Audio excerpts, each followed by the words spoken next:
Alright, ito yung King Long na galing kila Sir, kila Antipolo.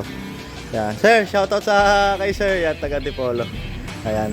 Ito po yung hindi ma-scan. Alright. Bali, tingnan muna po natin ba't siya hindi ma-scan kasi yung communication line niya kulang. Walang resistance yung communication line. Kung ang dami ng pina-scan ni Sir, hindi raw talaga ma-scan. Bali, 4JB1 tong makina nito.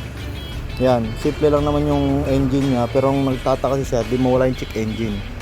Alright, nandito ngayon si Idol Warrior. Shout out. Watch out. Ayun o. Alright. Ito yan. Ito yung communication line. Yung red, yellow. Ito, yan o. Sana pag nadugtong natin to, ma-scan na siya. Tingin mo tol. Ma-scan na yan. Ikaw lang, makapaniniwala mo ha. Ha, laki ng paniniwala. Sure ball. Sure ball. Alright. Testing natin. Okay. Siyempre, bago tayo mag-check ng resistance, tanggal tayo ng battery. Then, yung ground natin sa kabilang line, yung mismong positive probe, naka times 1K po yung ating tester. Yun yung kabilang line doon sa mismong kinukuha natin ng continuity. Tulad yan, yung pinaka-communication line, diyan ako nag-tap ng aking kabilang probe. Then, naka-resistance tayo, ohms. Kailangan meron tayong mabasa. Ibig sabihin, functional na yung ating linya. At okay na yung ating resistance checking. Buo na yung wirings natin. So ngayon ibig sabihin okay na siya. Po. Fan 1 control circuit. Tapos brake switch AB correlation. Ayun lang po. Yun lang pong apat. Kumbaga mga minor issue lang naman po siya. Kaso lang, syempre kailangan natin siya i-address. Tingnan natin kung kaya natin siyang mawala. Pero at least po yan, mayroon na tayong insight kung ano yung error code po ng nyo, sasakyan nyo, nabasahan na natin siya.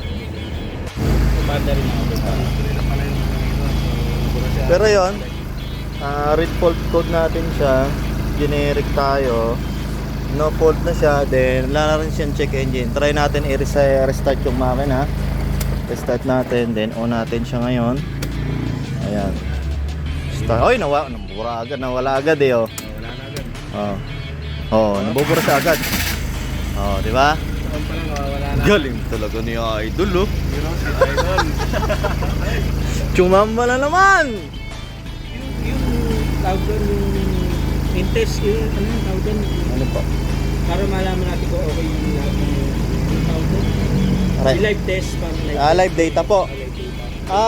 Sa live data, kumbaga si live data po, ginagawa naman namin si live data kung meron po kaming minomonitor na problem. Okay, kunyari nag-check engine, meron problema na minomonitor po namin siya sa live data. Pero kung gawin po muna siguro natin, kabit po muna namin yung upuan, then papasamahan ko po kayo sa kanya, i-road test nyo po dito lang sa garay. Tapos tingnan po natin, mag-check engine ulit. Kung mag-check engine, tingnan natin yung dahilan, kung ano yung dahilan, para po may address natin siya. Para matanggal na talaga. Para matanggal po talaga. Okay na po, nasa step 1 na tayo eh. Sana lang po pag road test wala nang bumalik. Okay, sige. Okay. Yan, i-road test muna nila sir. Tingnan muna kung may problema pa.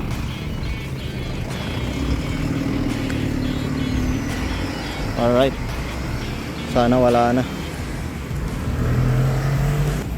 Alright, isang bahay lang pagitan sa amin. Meron po pala kaming kantin dito. Dito po, order lang po kayo. Siyempre bayad ninyo. Ayan. Yan po, may mga ulam po kami rito. Yan. Gusto nyo lang po umorder, kakain. Kunyari nagutom po kayo, pwede naman po kayong kumain dito. Alright. Ayan.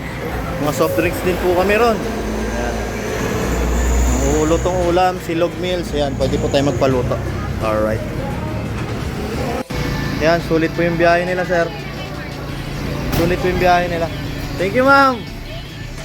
Para lang po kayo namasyal sir. Para lang po kayo namasyal. Thank you ma'am, salamat. Okay na.